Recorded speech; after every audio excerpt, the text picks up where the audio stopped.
everyone, and welcome to In Conversation with ASI. Today, I am joined by Amanda Mudege. Welcome, Amanda. Thank you so much for taking the time.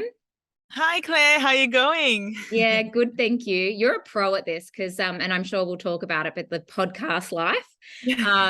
And yeah, so I love your setup there. You got like the pro mic happening. Oh, yeah.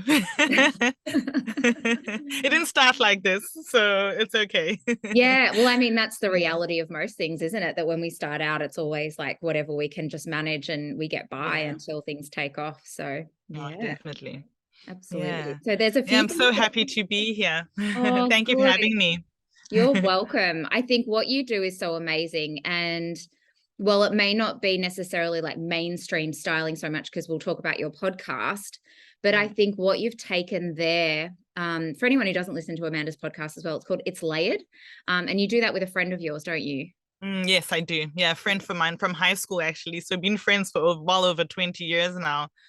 And yeah, it's really good to have that.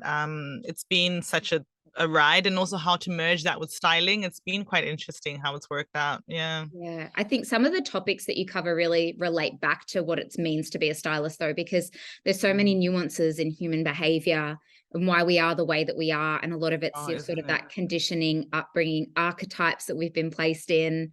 And Yeah. you guys explore that in such a beautiful way. So I can't wait to hear how that began and where you're at now with it.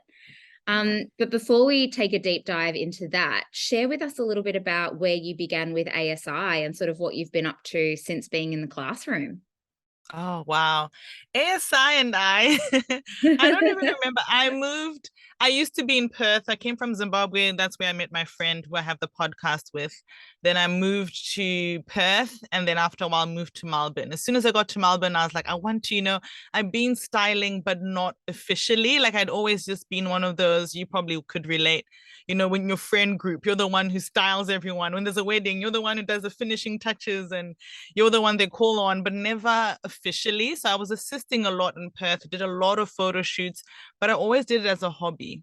So when I came to Melbourne, I was like, nah, this is time for me. And I just need to almost get that background into what I do, like just to make it official. Because I find that a lot of times people think styling is just, you just love to shop or something. They take it so la-di-da, like it's not a serious profession. But what I loved about ASI and where I picked up from with ASI is how to actually back up what I do, how to actually have a strong foundation and a community in what I do. So when I came into 2017, I was like, nah, I'm going to do this. And then like literally it took me, I did my certificate, then I took a couple of years to give that a go. Then I came back and did my editorial. Then I think I did my editorial and master's back to back. Yeah. But it's just made me grow so much. It's just given credibility to what I do. And it's just funny when you mention ASI, everyone's like, oh yeah, I know. Like, it's got such a lovely reputation in the industry that it's a decision I've not regretted doing that. Yeah. And Yeah. so tell me a few of like, I guess, the career highlights that you've had so far since completing your studies with us. So we did, it's quite funny because you would think through COVID that nothing would really be happening. Yeah. But I actually did a series of ads in conjunction with Creative Victoria. So they were trying to promote people to do the rat tests and get their vaccines done. And you'd think, oh, a TV ad, everyone, but then actually, yeah, that's another form of styling, isn't it? And then they called upon me to style the actresses and the actors that were on for that. And that was really a career high for me because it wasn't something I would have thought of doing ad work or TV work. Yeah. I always thought it's more personal styling or maybe photo shoots, but that's never really been an avenue I'd ever thought I was capable of doing. But using the ASI mantra, say yes and figure out how, that's exactly what I had to do. So yeah, that's been a career high for me. And to have that on the back of COVID was really, really something I was proud of doing. It's interesting because when you say that the ads were based around like do a rat test, it doesn't sound sexy and fashion at all. So how do you, as a fashion lover and someone who, does enjoy that editorial creative side, take a brief that is quite everyday and translate that for something like TV ads?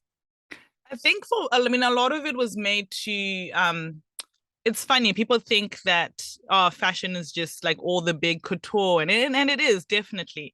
But what I loved about the TV work was trying to make sure I was staying true to the character.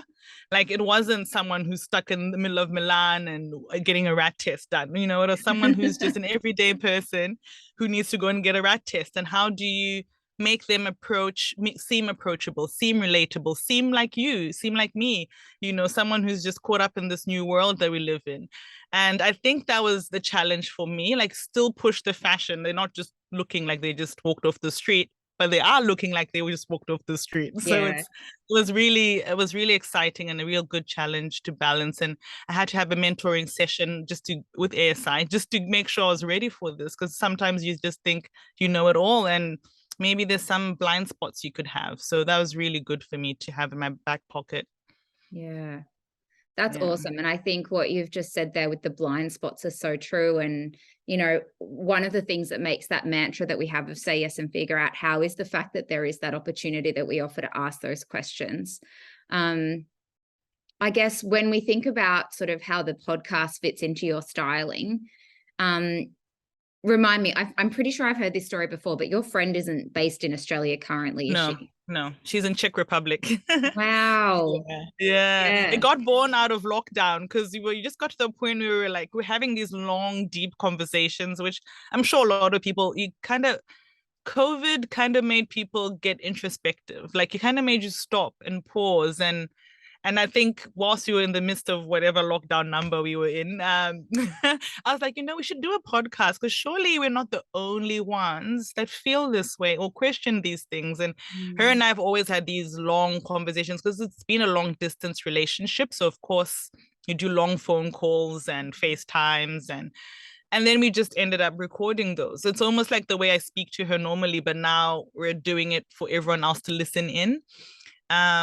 So yeah, it's been very interesting. Like, and you also have time to go into the layers of a topic. Like, okay, you're talking about religion or you're talking about fashion, for example. What is it? What inspires you with fashion? When did you start thinking you could go into fashion? Like all those things that I think when you're having a normal conversation with a friend, you never really get into, you never get the time to get into. But this allowed us to, and it does allow us still to get into all the layers of everything. So it's been quite interesting. Yeah. What season are you up to now? Season 4. Oh We're my we're goodness. recording season 4 currently. So yeah, it's absolutely insane that it's gone that far. But we just think there's just more and more to unravel. So why not? And we just keep going until we don't enjoy it anymore. And currently we're still enjoying it. We're still getting good opportunities coming through. Which I guess we'll talk about as well, like how from when you start to when you are now, when you have a few years behind you, it changes, right? The business changes as well. Yeah. And I think people don't see the podcasting business side of things. They just think, oh, you're just talking to your friend, but obviously it's going to evolve and change. And Yeah. it's been, which is why my master's training came in so handy. So again, like all these things just tie in together. And it's been a whirlwind. Yeah. So how has it changed from when you first started? I mean, obviously equipment sort of evolved. You've got a Yeah, little bit more definitely. fancy with that, with the Yeah. mesh. What Yeah, else has definitely. changed since the very beginning to where you're at now? I think also how we communicate or how we set up the episode, because a lot of times, like first season, even when I listen back, it sounds like a big ramble. You're just rambling and just laughing with your friend. Then after a while, you become a bit more intentional in what you want to talk about. Even when you look at the different layers, I mean, obviously, I see the world through my lens, through my experience, but it's such a disservice to not try see it from someone else's or not try explore that, not to speak for them per se, but just to say, oh, do you think this could be the reason why some people think the way they do or do things the way they do? And I think we're a bit more intentional with that as the seasons get on. Marketing, of course, getting the podcast out there, doing interviews, all those kind of things. And in the first season, we didn't have any pre-interviews or any, when a celebrity launches a podcast, it's different because Yeah. people have interest before. When you've never done it before, you just start, everyone's like, huh. And I think our first season was like family and friends, like Yeah. who were listening. It felt like that. And then as the seasons have gone on, you've realized, oh no, it's not just my family and friends anymore. It's not just a hobby. Again, I have to have credibility behind what I'm doing. Yeah. So yeah. I love that. I think what you, yeah, I Mm. think I mentioned before, but I love the idea of diving deeper with that. But something else that I just want to circle back to was the fact that you moved from Zimbabwe over to Perth. And if we bring it back to fashion for a minute, what was the difference from living somewhere like Zimbabwe to coming over to Australia and the fashion? And I guess what challenged you, what excited you? How did that come together? I think it's quite funny. Like, I think when you come, I came from quite a conservative, religious, you should dress this way kind of fashion background. So it was like, oh, you don't wear like crop tops, for example. Oh, you can't show everyone your midriff, Oh my God, like all of a sudden everyone's gonna think you're like, you're not decent, quote Yeah. unquote. And then to move from there to move to Australia, where it's like each person can have their own individual style, was something that was very liberating for me. And now I find when I go back home visiting, I'm like analyzing my wardrobe. Like, is this is this acceptable? Because I feel like I've grown so much and stretched so much and broken those barriers and ways of thinking. Like, yeah, of course, your image is very important. That's undeniable, but you can't also place judgment based on clothing because it can also just be a fun space.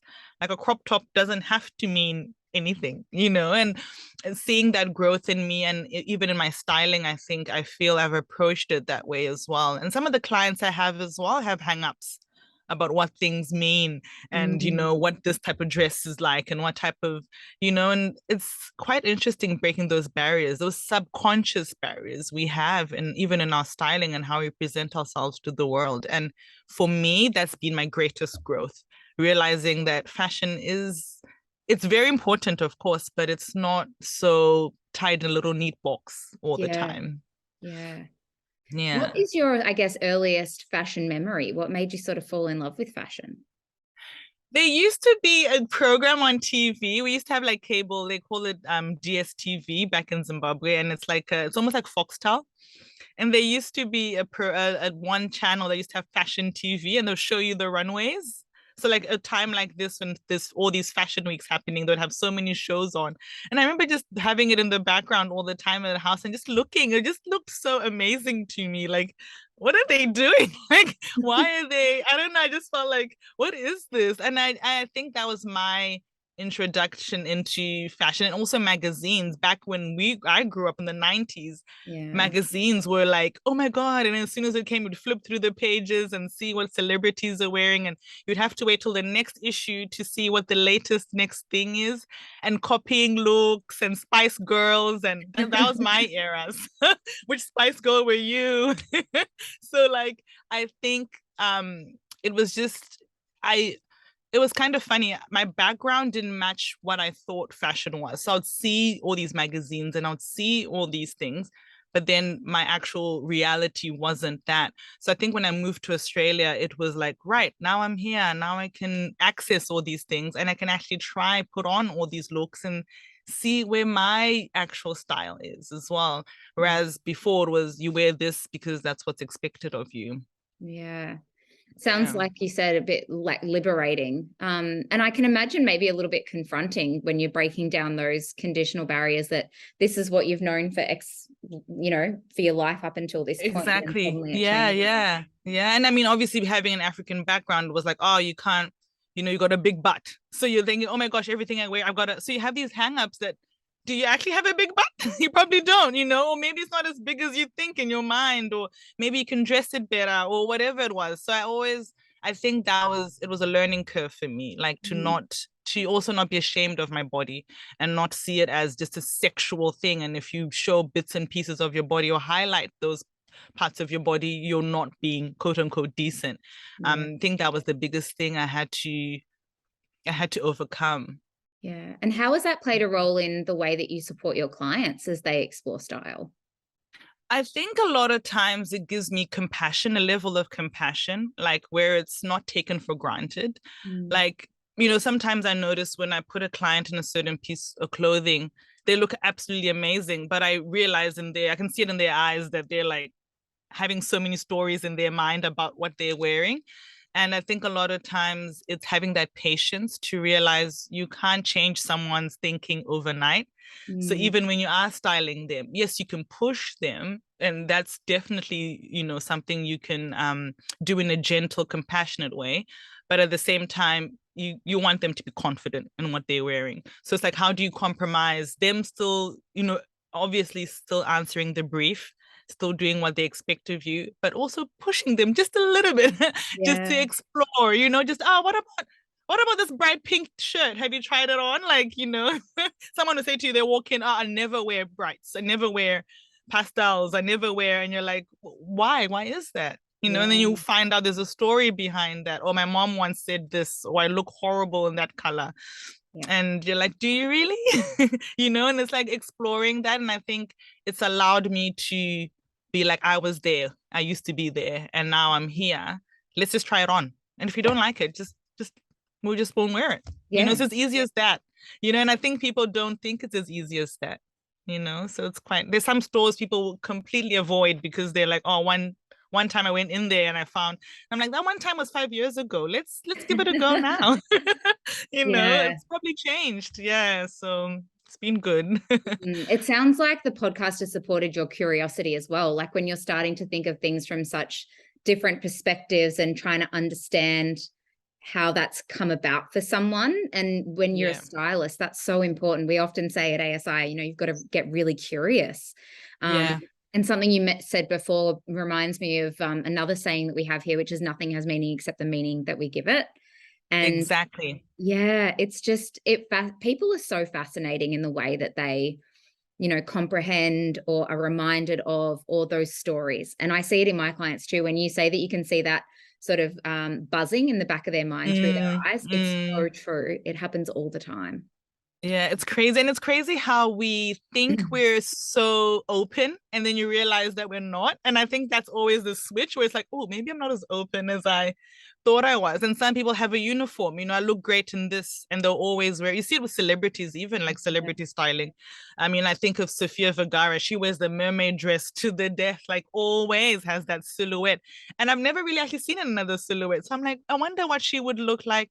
But it's like we get stuck in this is my look, this is me. And there's a space for that for sure. But sometimes the style, there's a space as a stylist to also say, let's just try, let's just Yeah. try this and see if you can push just a little bit, see Yeah. where you can go. Yeah. Love Yeah. that. Looking ahead in the industry, what excites you about fashion and what lies ahead? I think the diversity and inclusion. I mean, for me, definitely seeing people making strides to try. I think before it was just like, oh, this is just the way it works. We have one body type, we have one or two token models, and that's it. But now it's like everyone's very keeping everyone else accountable. I think that came out of the pandemic as well. Like, why, we're not a boxed people. We're not just one box. We don't all fit in one box. Let's see the range. And I think seeing all these bigger fashion houses also trying to do that. And of course, you're not going to fix it overnight, even though everyone wants it to be done overnight.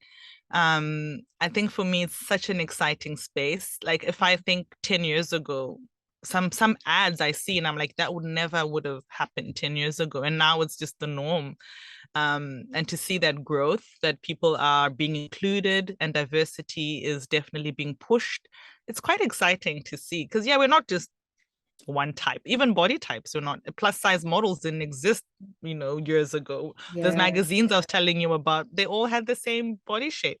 Yeah. And now it's exciting, isn't it, when you're flipping through editorial, even looking online and digital and seeing all these different shapes and sizes and colors. It's exciting. Yeah, I think it's interesting because I was actually talking to my mum last night and she's like, on the way home tonight, I saw a billboard for Bonds. And I couldn't believe like there was a woman in there who has like a skin pigment condition. They're all different sizes. their bodies are different. She's like, I feel like I could be in that ad. She And could. I said, that's fucking brilliant, because Yeah. that's exactly how we should feel when Yeah. we see Yeah. things like that. And Exactly. it's, my mum's in her mid-60s, and she's like, for my whole life, like you just said there, and I grew up in the 90s as well. So when you say Spice Girls, I'm like, oh yeah, I remember those days. Oh, which Spice Girl were you, Claire?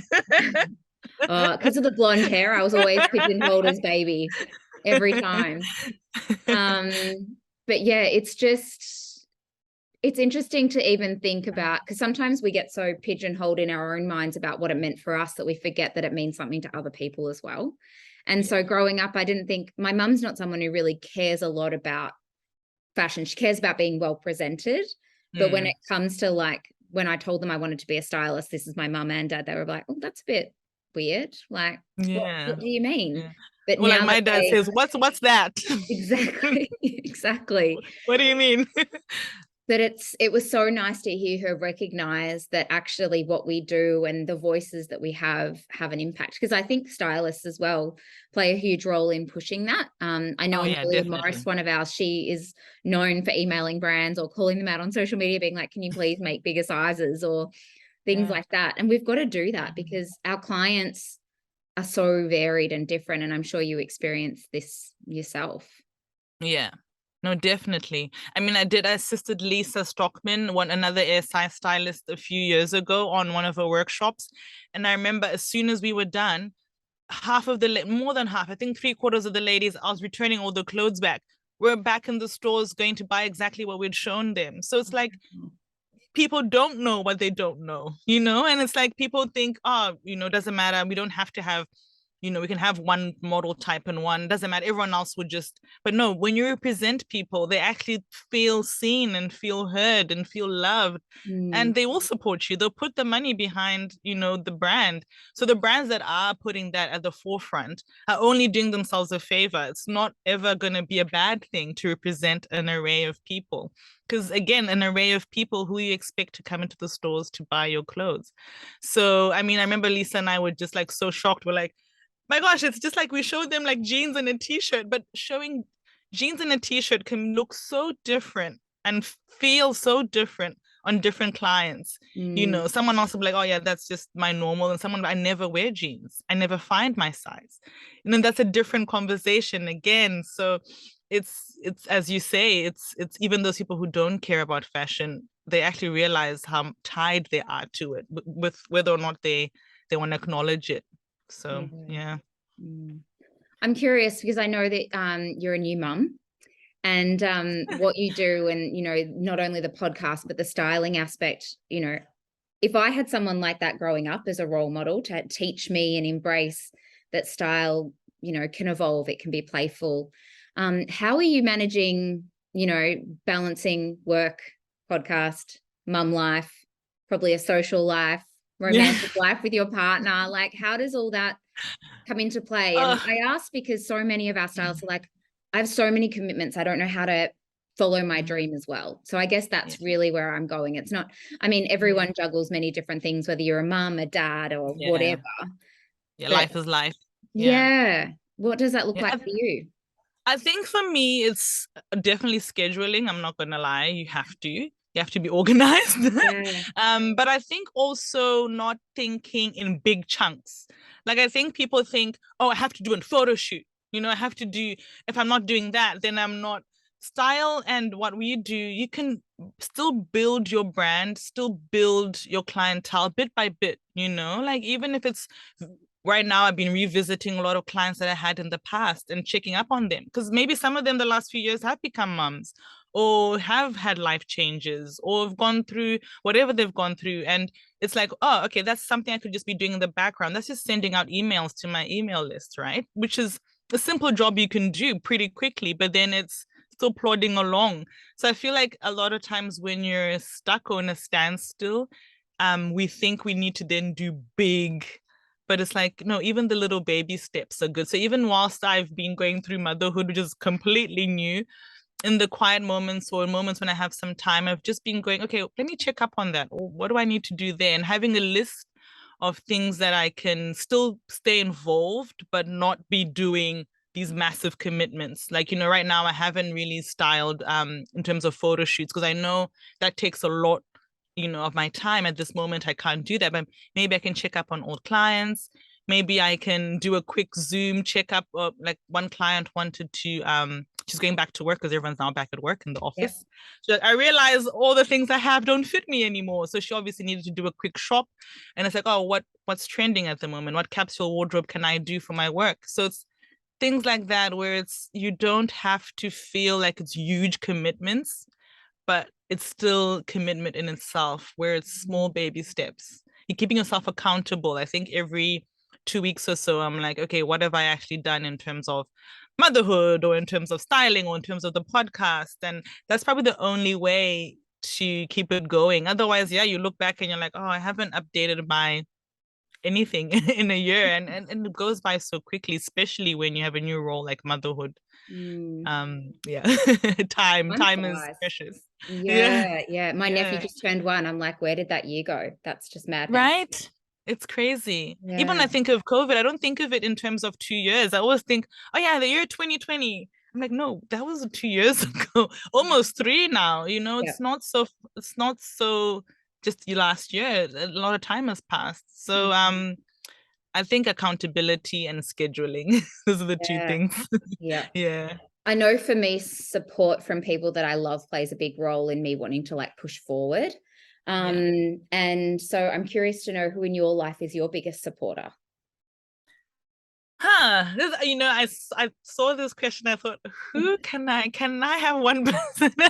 I think because I left my family, my nuclear family, so obviously my parents and Zimbabwe, there's been a bit of distance when it comes to things I do. I don't tell them every single thing I'm doing. And it's like, sometimes you forget to check in on the little things as well. You only tell them the big things.